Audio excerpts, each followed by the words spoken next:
మరియు నేను చూడగా తెల్లని గుర్రము మీద విల్లును పట్టుకొని కిరీటము ధరించి ఒకడు జయించుచు జయశాలి వలె బయలు వెళ్ళెను. దేవాది దేవుడు పరలోక సంబంధమైన మర్మములను మనకు స్పష్టముగా తెలియజేస్తూ ఉన్నాడు.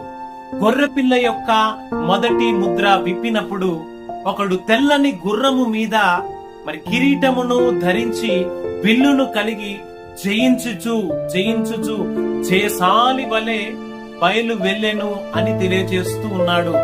ఈ రోజున ఈ పరలోక సంబంధమైన మర్మములను వింటున్న నీవు మరి సమస్తమును జయించిన జయశాలి అయిన దేవుని సత్యాన్ని విని దేవుని యొక్క నిత్య రాజ్యములోనికి నీవు నడిపించబడుదువుగాక.